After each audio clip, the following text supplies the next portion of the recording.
came from the mud. There's dirt on my hands. Strong like a tree. There's roots where I stand. Oh, I've been running from the law. Hope they won't shoot me down soon. 자, 그래서 아까 엔진 얘기하던 거 마저 할게요. 이 차에 들어가 있는 엔진은 제가 하체 오리기 할 때 여러분한테 얘기했듯이 이 엔진은 사실 이런 중량급의 SUV를 끄는 엔진이 아닌 것 같아요. 제가 봤을 때는 V6 3000cc에 410마력에 육박하고 토크가 58 정도 되는데, 뭐 수치상으로 봤을 때는 3000cc 엔진 대부분 그렇게 하죠. 우리나라 뭐 제네시스 G70에 들어가는 엔진도 물론 뭐 걔는 3.3이지만 걔네도 뭐 300마력 거의 중후반대 토크 막 50 넘어가니까. 근데 얘네가 쓰고 있는 이 흡기 쪽의 인터쿨링을 보면 치밀하게 요즘 생산되는 엔진들 막 순행 인터쿨러 넣고, 근데 얘네는 그냥 전치식의 그 공냉식 인터쿨러를 쓰는데 양쪽의 터빈에서 인터쿨링으로 빠지는 파이프관이 되게 짧아요. 그리고 인터쿨링을 거쳐서 다시 드로틀 밸브 쪽, 바디 쪽으로 들어가는 관도 되게 짧아요. 그렇다는 건 보통은 전치식을 쓸 때 또는 이런 그 중량급의 SUV나 약간 고급차의 세단을 세팅할 때는 에어 인터쿨링을 전치식을 썼을 때 보통은 이제 중후반발의 토크를 맞추는 경우는 이렇게 하는데, 보통 이렇게 고급 세단이나 이런 중형급의 SUV는 낮은 RPM에서의 두터운 토크를 내기 위해서 그 파이프 관들을 되게 길게 만들어 갖고 두터운 토크를 내게 만들어 놔요. 그래서 낮은 RPM에서 두터운 토크로 고급지게 차를 몰게 만들고, 그거를 어시스트 해 주려면 배기라인 쪽에 그 어떤 그 챔버가 됐던 아니면 플랩을 달아서 배기관을 치밀하게 배압을 조절을 해서 낮은 RPM에서 최대한 두터운 토크를 낼 수 있게끔 해주는데, 하체 오리기 할 때 여러분 보셨듯이 이 차는 배기라인에 관련돼서 치밀한 세팅이 하나도 없어요.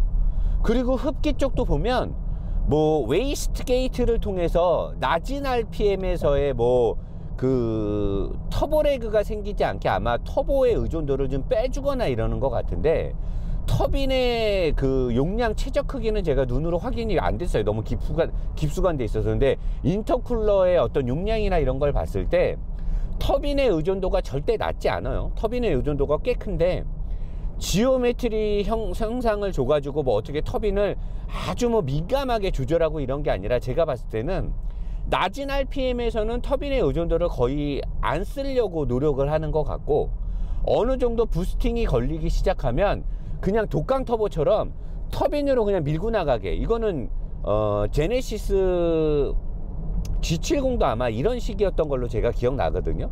걔네들도 터빈을 아주 영민하게 움직이기보다는 터빈을 잘 활용을 안 하다가 낮은 RPM에서는 중속 이상이 가게 되면 그때부터 그냥 터빈의 의존도를 사정없이 때려 싣고, 제가 봤을 때는 아마 이 차는 3000부터 5000일 거예요. 3000부터 한 4500. 이 사이에서 모든 거를 다 때리고 가게끔 만들어 놓은 것 같은데, 그래서 이 엔진이 치밀하지가 않아요. 치밀하지가 않고, 이 낮은 RPM, 특히나 2200-300rpm에서는 원래 400마력짜리 차들이 나오는 토크가 나오지가 않아요. 그냥 일반적인 뭐 한 270-80마력짜리, 260마력, 70마력짜리 NA 가솔린 엔진의 토크가 나오는 정도 토크가 나오는데, 요 정도에서는 아마 제가 봤을 때 터빈이 잘 안 도는 것 같아요. 의존도를 되게 낮게 하는 거죠. 그러니까 이거를 원래는 흡배기 쪽을 막 민감하게 만져가지고 터빈하고 같이 아주 스프린트하게 움직여야 되는데, 그런 맛이 보이지가 않아요.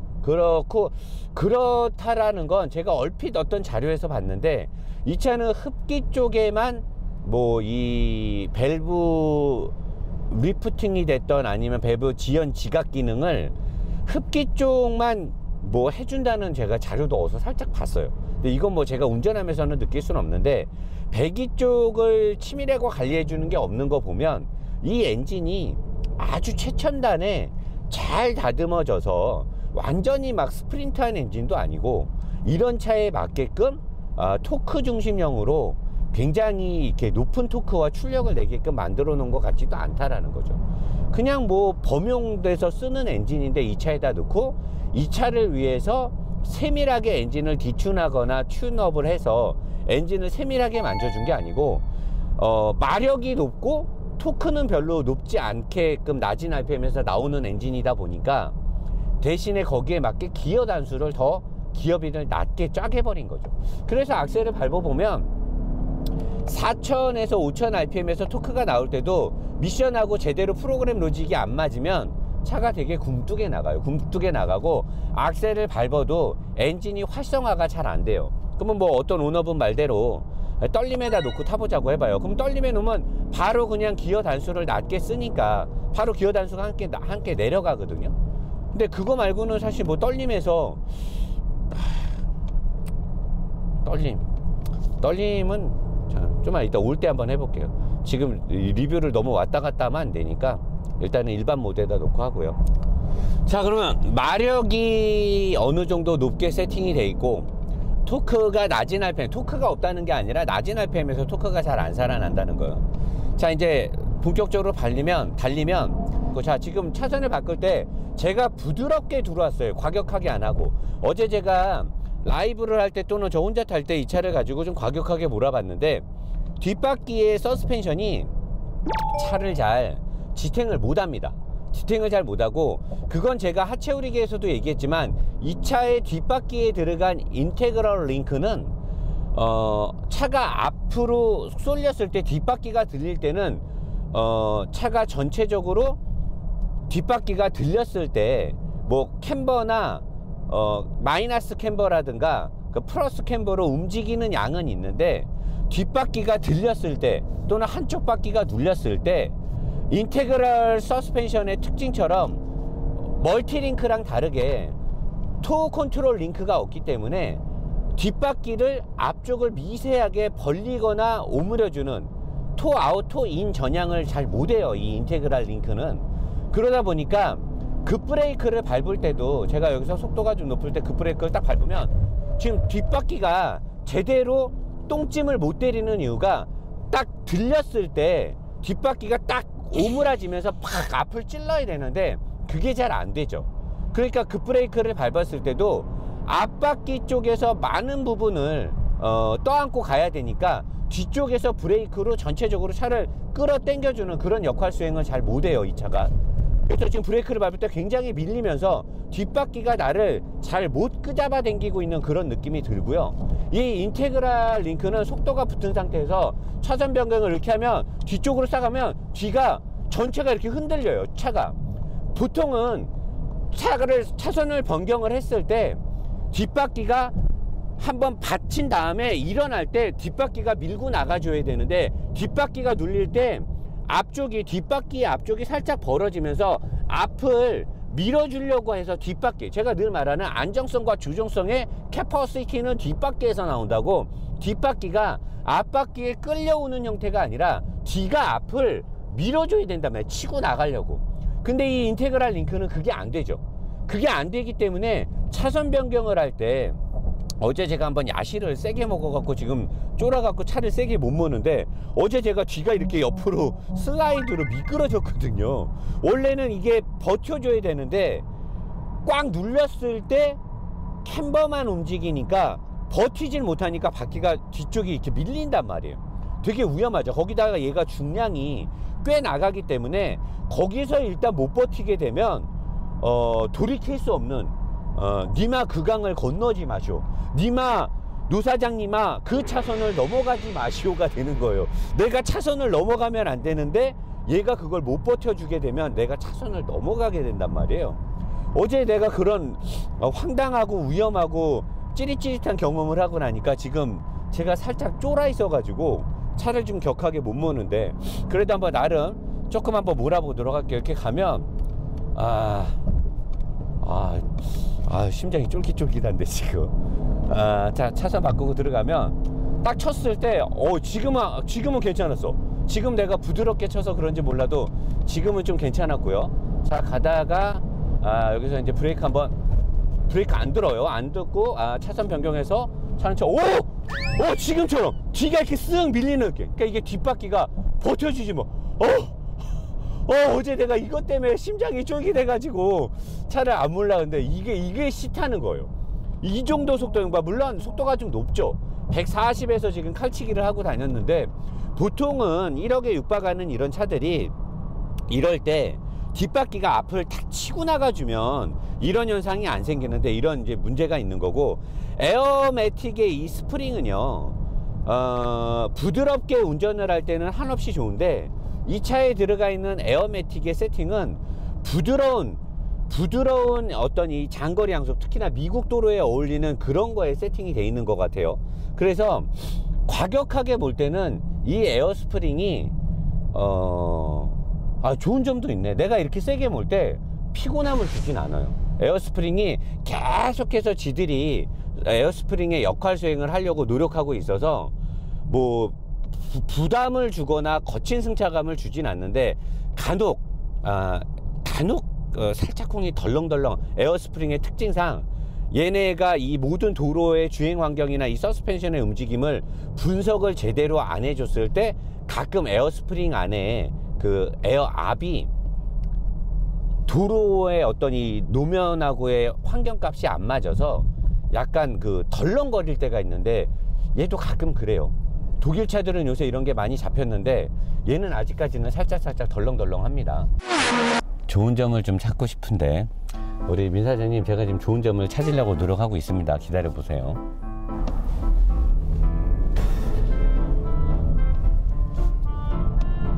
변속기가요, 미션이 쓸데없이 기어 변속을 해요.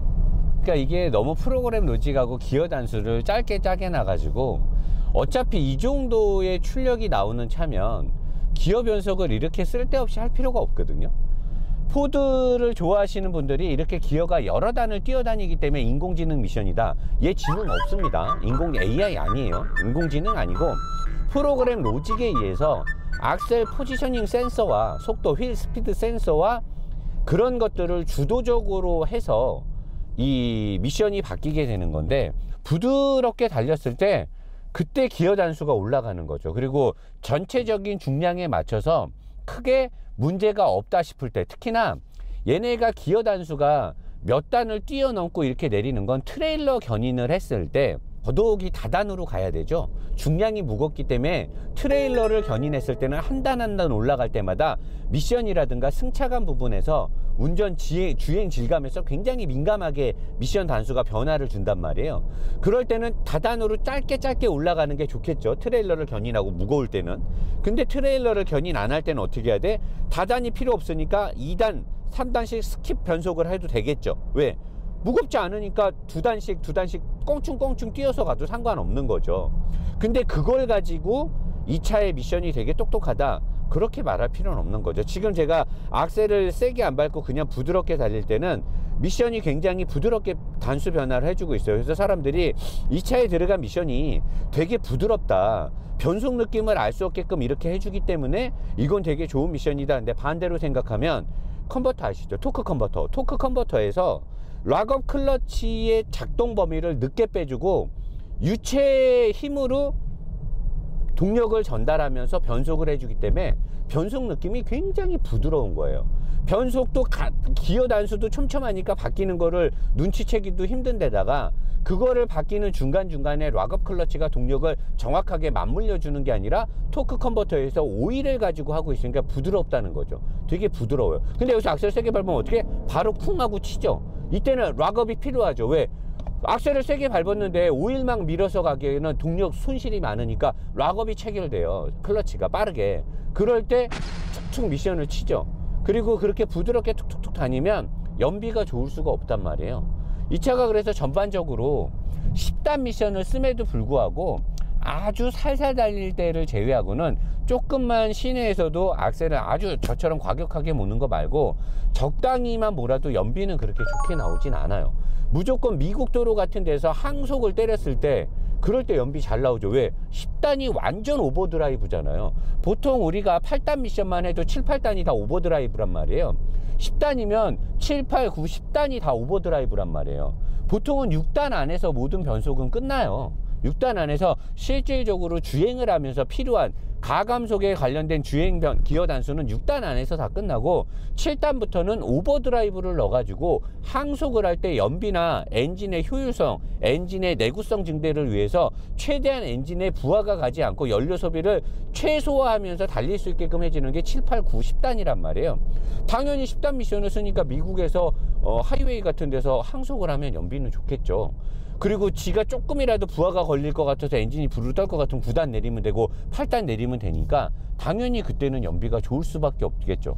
근데 그거를 너무 뭐 이 차는 연비도 좋다 어쩌다 이렇게 말하기에는 너무 좋게 보이는 부분을 극대화시켜서 그거를 느끼려고 하고 그걸로 차를 평가한다는 건 저는 그건 옳지 않다라고 보는 거죠. 이 차는 제가 봤을 때 엔진과 미션이 이 차하고는 맞지 않아요. X3나 X5에 비하면 뭐 이거는 거의 뭐 어마어마하네요. 진짜 어마어마합니다. 이렇게 가면 안 되는데. 자, 그러면 떨림에 놓고 한번 타보도록 하겠습니다. 어떤 분들이 말하는 떨림에서는 과연 차가 떨림에 놓으니까 기름 겁나 먹어요. 바로 미션이 내려가면서 겁나 기름을 먹죠. 근데 떨림에 놨다고 해서 브레이크가 왜 이래? 아니 브레이크가 왜 차를 제어를 못하고 자꾸 흉내만 내려고 하는 거야 도대체. 이러면 안 되는데.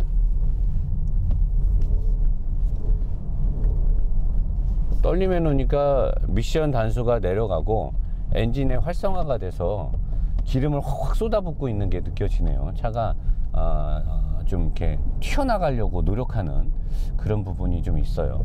근데 엔진이 참 안정맞네요. 이 엔진을, 이런 차에는 엔진을 이렇게 넣으면 안 되는데. 현대 제네시스 GV80 가솔린도 엔진 설마 이렇게 나오는 건 아니겠죠?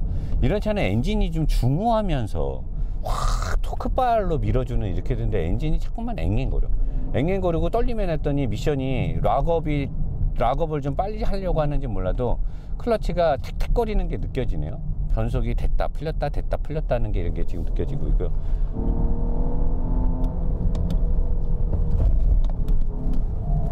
오, 뒷솔리는 거 봐.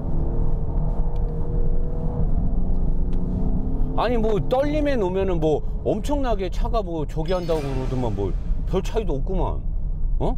달리는 거 어차피 똑같잖아. 왜 내가 아까 일반 모드에 놓고 달리는 것도 어차피 악셀을 밟으면 똑같은 상황이니까 그거 내가 뭐라고 그랬어요. 떨림에 놔도 연료만 많이 먹는 거고 다 똑같다고 그래요. 뭐 떨림에 놔도 뭐 밀리고 그런 거 똑같구만. 뭘 다르다 그래.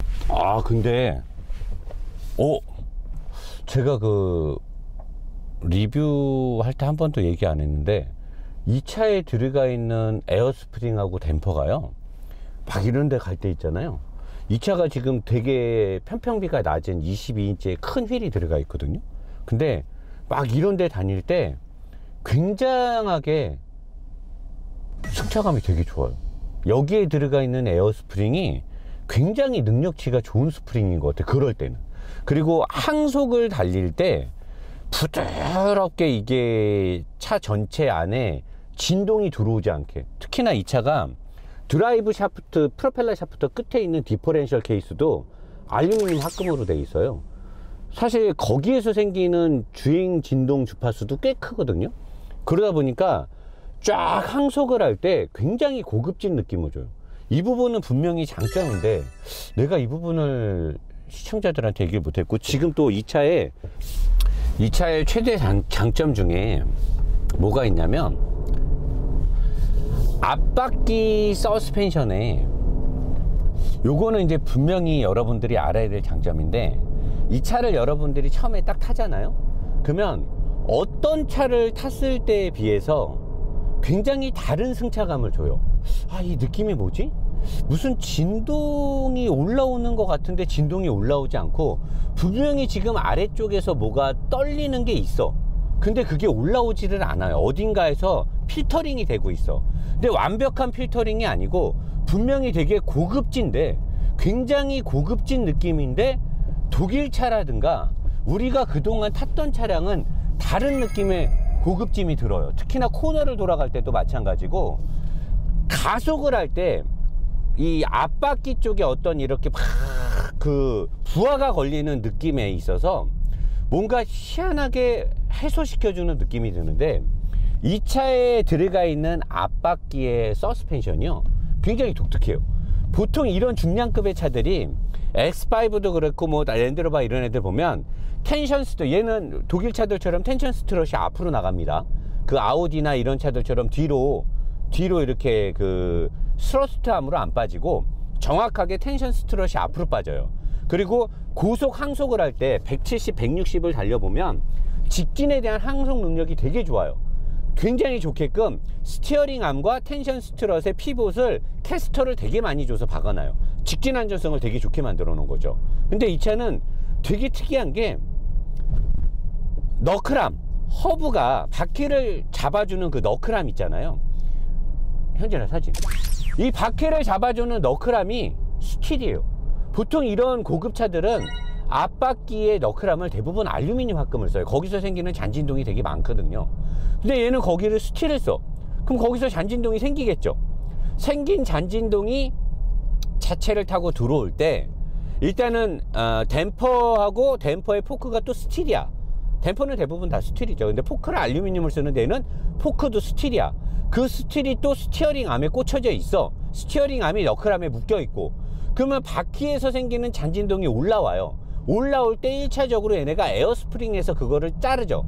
에어스프링에서 자르고 가감 댐퍼를 넣어서 감압식 댐퍼에서 걸러주고, 그 다음에 댐퍼가 꽂히는 브라켓을 굉장히 두터운 알루미늄 합금을 써요. 거기서 위로 올라오는 잔진동을 상쇄시키고, 걔가 다 있는 휠하우스가 통째로 또 알루미늄 합금이죠. 거기서 또 자체 잡아주고, 그 다음에 걔네들이 달리는 서브 프레임이 달리는 인사이드 패널 메인 골격이 또 알루미늄 합금이에요. 거기서도 걸러줘. 그러면 그 구조만 봤을 때 다른 고급진 SUV들보다 잔진동이 더 많이 올라와야 되는데, 또 그거랑 다르게 그럼에도 불구하고 희한하게 잔진동이 안 올라와요. 그건 뭐냐면, 다른 차들은 너클암을 알루미늄 합금을 쓰는 대신에 앞쪽으로 뻗어 있는 텐션 스트럿 암을 스틸을 쓰거든요. 근데 얘는 되게 독특하게 2.4톤에 다다르는 중량인데도 불구하고 앞쪽으로 나가는 텐션 스트럿이 알루미늄이에요. 그러니까 저는 이 해답이 괜찮아요. 이게 텐션 스트럿하고 스티어링 암을 스틸을 쓰고 알루미늄 합금을 쓰는 차나, 얘는 이 허브 너클암을 스틸을 썼는데 텐션 스트롯을 알루미늄 합금을 쓰니까 사실은 얘가 더 부드러워요. 바퀴가 돌아가는 잔진동이 생기는 거를 이 너클암에서 상쇄를 못 시켜주는데, 대신에 에어스프링에서, 또는 에어스프링의 상단에 있는 댐퍼와 스프링에 브라켓을 알루미늄 합금을 써서, 또는 휠하우스를 알루미늄 합금을 써서 상쇄를 시켜주니까 주행을 하면서 앞쪽에서 뻗어나오는 텐션 스트럿이 바퀴를 자꾸 이렇게 버텨줘야 되거든요. 바퀴가 이 뒤에 달린단 말이에요. 내가 앞에 이 텐션 스트럿에 앞에 피봇이면 바퀴가 이쪽에 달려요. 그러니까 얘가 달리면서 얘가 이거 바퀴를 막 끌고 가면서 버텨야 되는데, 여기에 잔진동이 엄청 생기는데, 이 텐션 스트롯을 알루미늄 합금을 썼더니 오히려 현재 X5도 얘랑 거의 소재가 비슷해요. X5는 텐션 스트럿이 스틸이고 너클암이 알루미늄 합금이잖아요. 걔보다 얘가 더 고속주행을 할 때 부드러워. 저는 상식적으로 바퀴가 돌아가니까, 고속주행할 때는 막 움직이는 게 아니니까 바퀴가 돌아가니까 돌아가는 너클암을 알루미늄 합금을 쓰는 게 맞을 거다라고 했는데 아닌가 봐요. 고속주행을 할 때는 너클암보다 텐션 스트럿 쪽이 더 승차감에 영향을 주나 봐요. 얘도 똑같이 에어 댐퍼, 에어 스프링, 그 다음에 감압 댐퍼, X5도 똑같잖아요. 근데 얘가 왜 내가 고속주행을 할 때 걔네들보다 더 뛰어나다고 하냐면, X5는 리어 디퍼렌셜 케이스가 스틸이죠. 걔는 리어 서브 프레임을 알루미늄 합금을 썼잖아요. 근데도 불구하고 얘보다 고속주행에서 승차감이 더 안 좋죠. 얘가 훨씬 더 부드러워요. 고속주행에서 느낌이 훨씬 더 고급지게 간단 말이에요. 쫙 깔려가는 느낌이. 공차 중량 별로 차이 안 나죠, 두 차가. 가격대도 얼핏 뭐 비슷하게 갈 수 있고, 물론 걔가 더 비싸지만. 근데 달렸을 때의 운전자한테 주는 고급진 드라이빙 느낌은 얘가 월등히 뛰어나. 그러니까 얘가 현재 채택하고 있는 전륜 너클함을 스틸로 쓰고 텐션 스트럿을 알루미늄 합금을 쓰고 리어 서스펜션을 얘는 운동성에서는 한없이 부족하죠. X5나 X3에 비하면 얘는 진짜 애들 장난 수준밖에 안 되는데, 마무리를 하자면 이 차는 그거예요. 고속 주행을 할 때 미국의 도로, 제가 그러잖아요. 미국 차는 미국에서 타야 된다.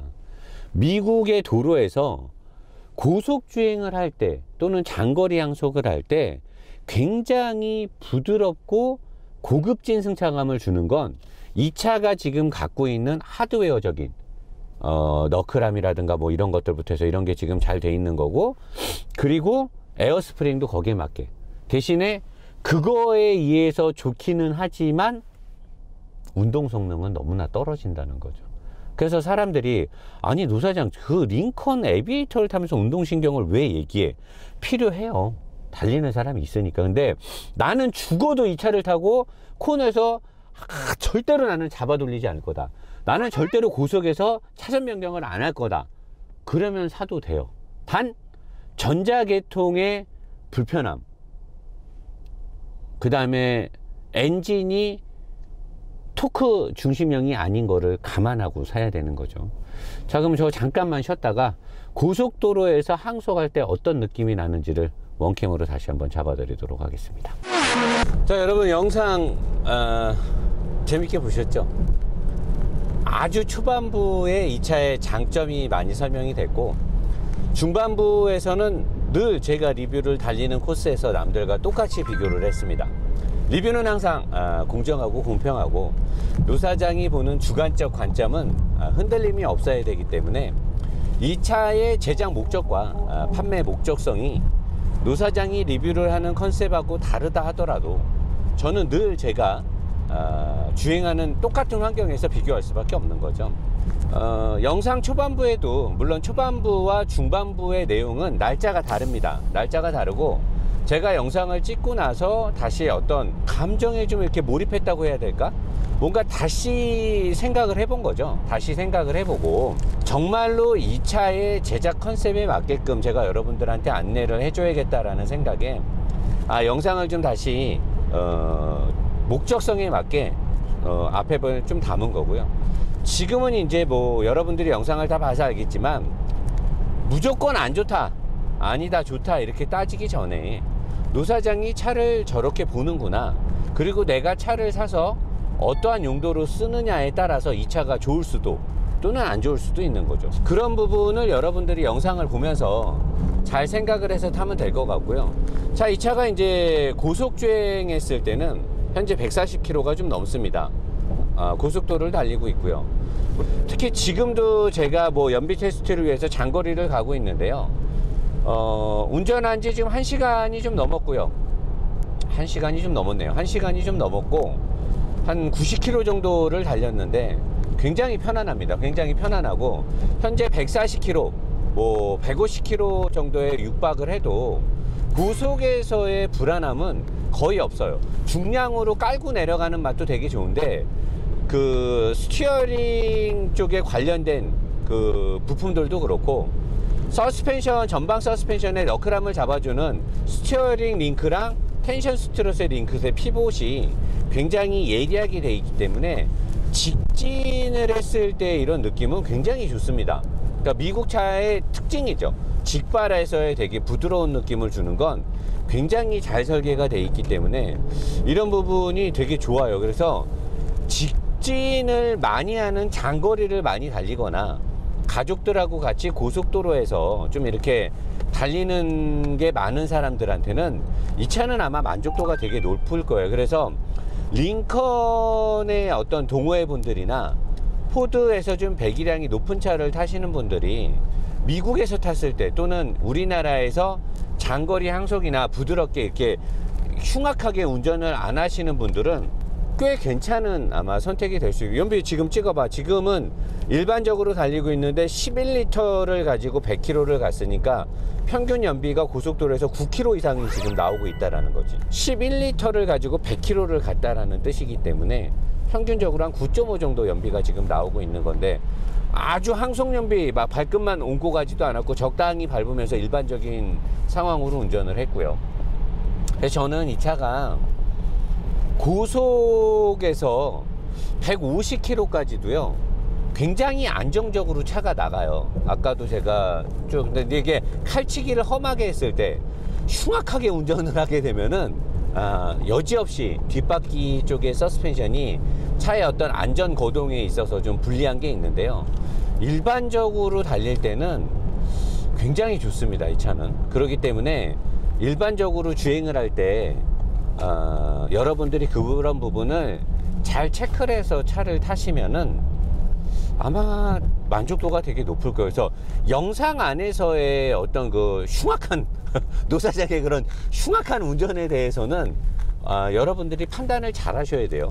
그게 이 차의 전부는 아니니까요. 그래서 저는 분명하게 이 차의 장단점을 여러분들한테 잘 전달을 했다라고 장담을 하니까 선택은 여러분들이 해야 됩니다. 결정도 여러분들이 해야 되는 거고요. 노사장 같으면 사겠냐? 살 것 같기도 해요, 저는. 근데 가격 때문에 사는 거지, 어떤 차량의 전반적인 그 성능 평가만 놓고 본다면 호불호가 갈리겠죠. 근데 가격 대비의 만족도로 놓고 보면 저는 사실 매력이 있다라고 생각을 하고 있습니다. 이걸로 자동차 이 링컨 에비에이터의 영상을 마치고 총평해서 좀 더 디테일하게 한번 정리를 해보도록 하겠습니다. 풀악셀 하겠습니다. 자, 안녕하십니까. 노보스 인더스트리 노사장입니다. 장장 800km에 육박하는 주행거리를 타면서 링컨 에비에이터의 리뷰가 끝났습니다. 왜 이렇게 많이 탔냐? 그만큼 에비에이터를 생각하신 분들을, 또는 현대자동차에서 새로 나온 제네시스 GV80하고의 직접적인 경쟁차이기 때문에 굉장히 심혈을 기울여서 저의 모든 열정, 저희 직원들의 많은 시간을 투자해서 영상을 제작했습니다. 영상 초반에 카타민 연비 테스트는 본의 아니게 저의 생각과 다르게 졌습니다.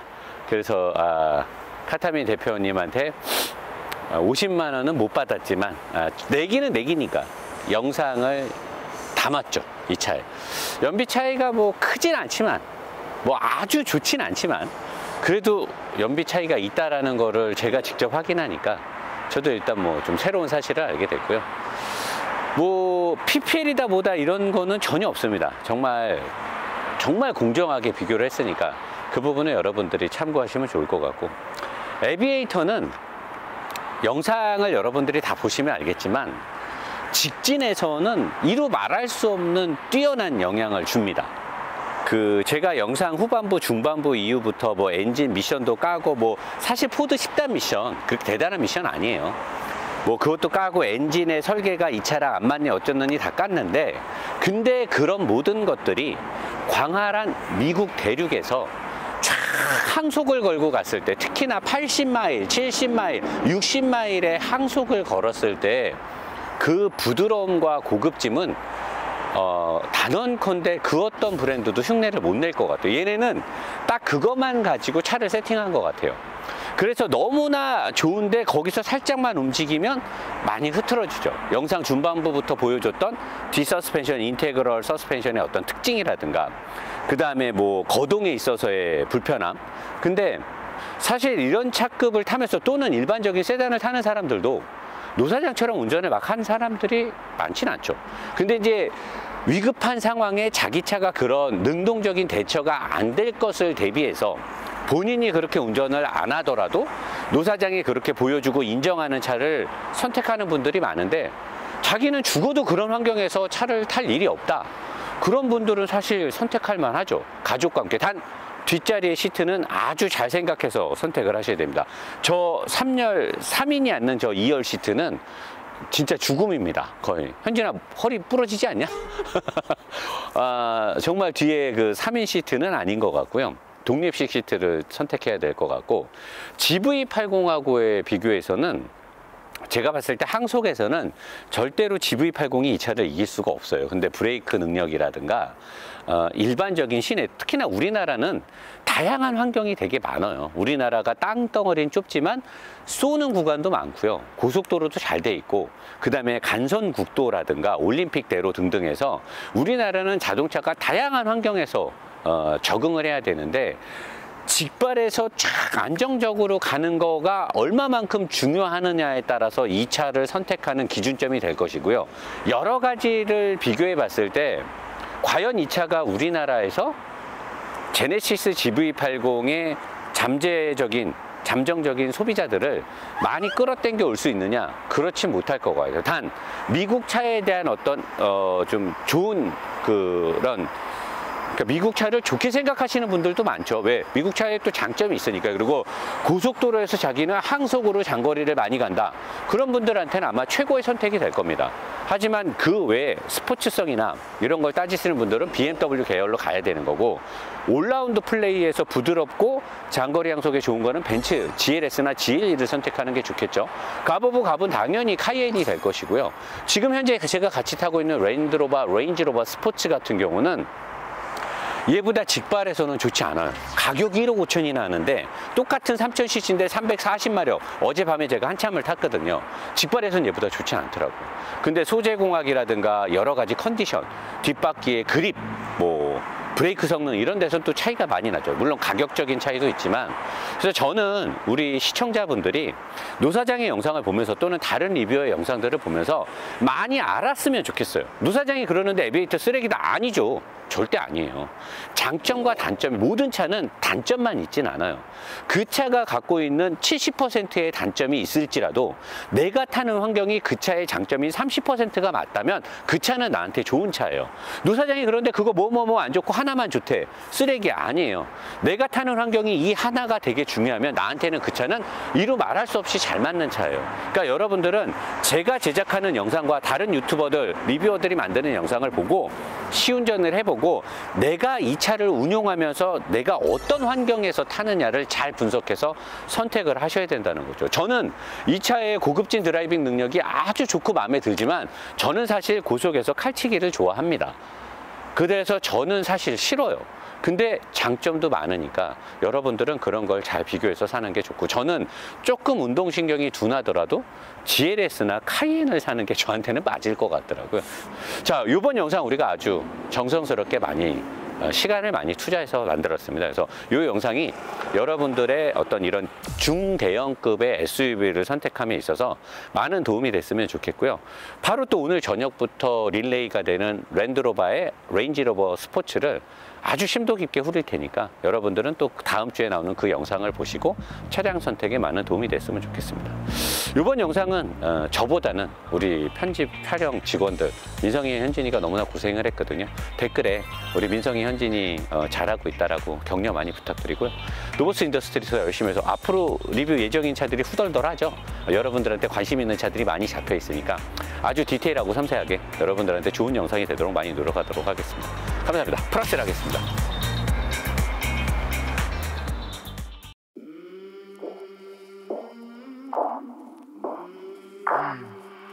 I came from the mud. There's dirt on my hands. Strong like a tree.